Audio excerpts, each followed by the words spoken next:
मैं समझता हूं कि बाबा साहब अंबेडकर शायद हमारे भारत इतिहास का सबसे बड़ा चमकता सितारा है।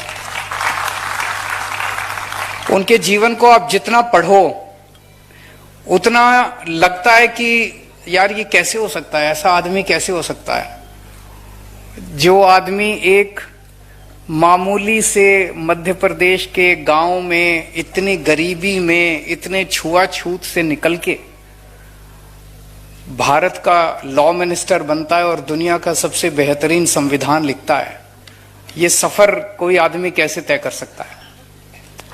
और उनके जीवन के संघर्ष को मैं जितनी बार पढ़ता हूं उतना मुझे यकीन नहीं होता कि ऐसा व्यक्ति भी कभी इस देश के अंदर पैदा हुआ था और उसने इतना कुछ हासिल किया। एक गरीब परिवार में पैदा हुए, बहुत गरीब था उनका परिवार, घर में खाने को नहीं थे, कई बहन भाई थे और छुआछूत इतनी ज्यादा थी उन दिनों में कि स्कूल में जाते थे अपना टाट लेके क्लास के बाहर बिठा दिया जाता था, बाकी बच्चों के साथ नहीं बैठने दिया जाता था, क्लास के बाहर बिठा देते थे। अब टीचर अंदर पढ़ा रहा है, वो क्लास के बाहर बैठे हैं, क्लास के बाहर कितना सुन रहा है कितना नहीं सुन रहा। मैं समझता हूं आज का अगर माहौल होता तो माँ बाप कहते यार छोड़ पढ़ाई, कुछ काम धंधे में लग जा, बेकार में अपना टाइम क्यों खराब कर रहा है कि नहीं है। क्लास के बाहर बिठा देते, पानी पीना होता तो वो चपरासी ऊपर से यूं ग्लास डाल के उनको पानी पिलाता था। और उन्होंने कहीं लिखा हुआ है कि जिस दिन चपरासी नहीं आता था उस दिन पानी नहीं मिलता था।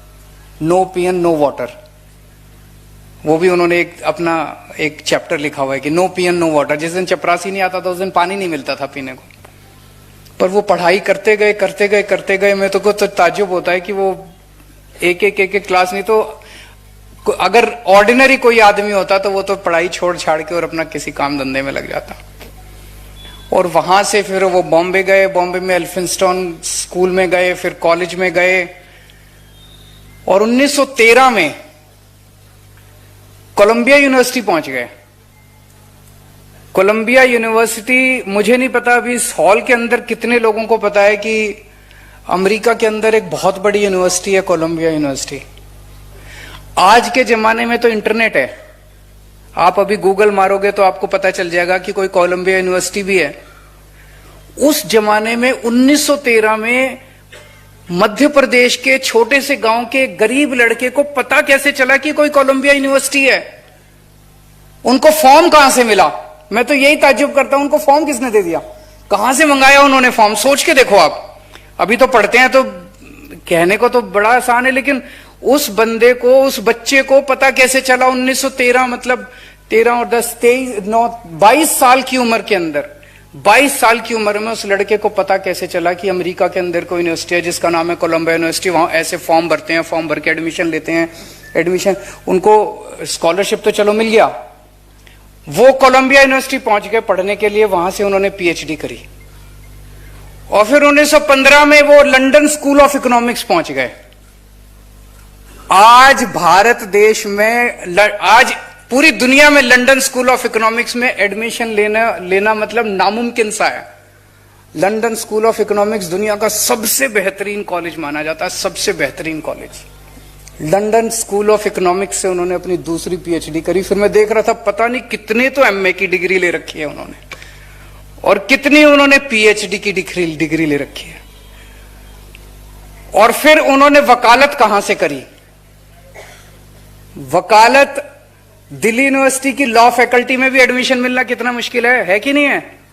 वो ग्रेज इन, लंदन के अंदर ग्रेज इन है, वहां से मतलब दुनिया के सबसे बेहतरीन वकील, दुनिया के सबसे बेहतरीन वकील ग्रेज इन से निकलते हैं, वहां से वो वकालत करके आए। क्या आदमी था यार। ऐसे ही थोड़ी दुनिया उनकी दीवानी हो रही है कि नहीं है? उस व्यक्ति ने हमारे देश का संविधान लिखा, बहुत ही खूबसूरत संविधान लिखा, उसमें सारी चीजें उन्होंने डाली। सबसे ज्यादा तवज्जो उन्होंने शिक्षा को दी। बार बार उनकी जितनी भी टीचिंग्स हैं, उनकी जितनी भी राइटिंग्स हैं, उनको जितनी बार आप पढ़ो हर जगह वो यही एक संदेश देते हैं कि अगर हमें अपने समाज को आगे बढ़ाना है, अगर हमें अपनी गरीबी दूर करनी है, अगर समानता का अधिकार सबको देना है, तो एक ही चीज कर सकती है, वो है शिक्षा। अगर हमने अपने बच्चों को सबको शिक्षित कर दिया, तभी गरीबी दूर हो सकती है, तभी सबको समानता का अधिकार मिल सकता है। नहीं तो बातें तो बहुत कर सकते हैं लोग, बातें बहुत होती हैं।